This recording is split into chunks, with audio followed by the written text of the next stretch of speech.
Every month, fees are charged to your electricity bill for a renewable energy program run by the state. The money is supposed to go to Illinois residents who invest in solar panels. It's an incentive, and we showed you last night how some people's energy savings are zapped after a contractor took off with that incentive money.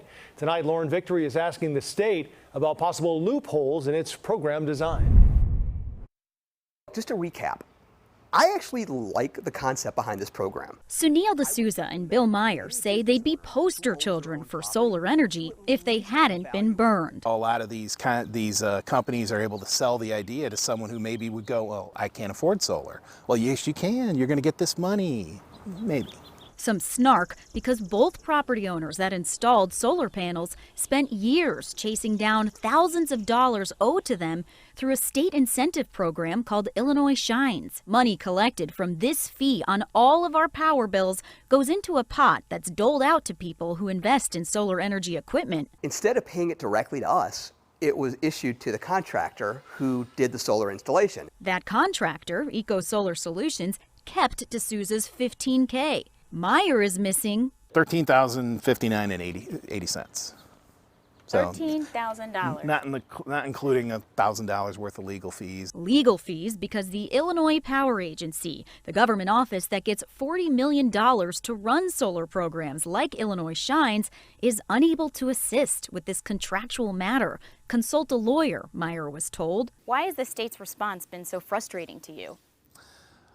Because they're pushing the program. 40,000 Illinois Shines projects and counting since 2019. CBS 2 found more than 650 complaints against state-approved contractors have come in just 4 years. About 70 of those claims reference a problem with incentive money. They organized the structure of how these payments were supposed to be made, and yet they don't want to seem to take responsibility for all the people that were defrauded. Why can't the solar panel customer receive his or her incentive money directly?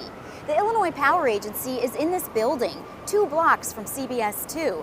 We requested an interview multiple times for an answer to that simple question. Instead, we received multiple emails, paragraph after paragraph full of technical terms, explaining the complexity of why a middleman is needed. We pointed to Illinois electric vehicle rebates that were mailed right to the buyer. Why not take that approach? This is more complicated than that, was the answer. Illinois Shines incentive money is paid out with strings attached. A contract. Solar panels need to produce a certain amount for several years. Collateral is taken if equipment underperforms. There's a lot of paperwork, meticulous tracking, and technical know-how involved too. It's a load that makes more sense to put on a solar company, according to the Illinois Power Agency. But again, that means trusting that a contractor will pass money to the customer. The company that stiffed Meyer and D'Souza is one of 18 solar installers currently suspended from the program. If they can't guarantee that the individuals are going to get their rebates, I would actually strongly advise anyone looking to go solar to hold off on doing it. A scathing review of a state-run program responsible for our clean energy future. Lauren Victory, CBS 2 News.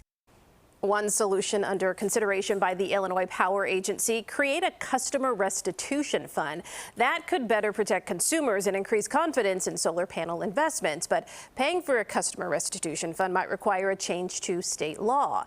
Eco Solar Solutions has returned some of the incentive money, but remains under investigation by the Illinois Attorney General's office.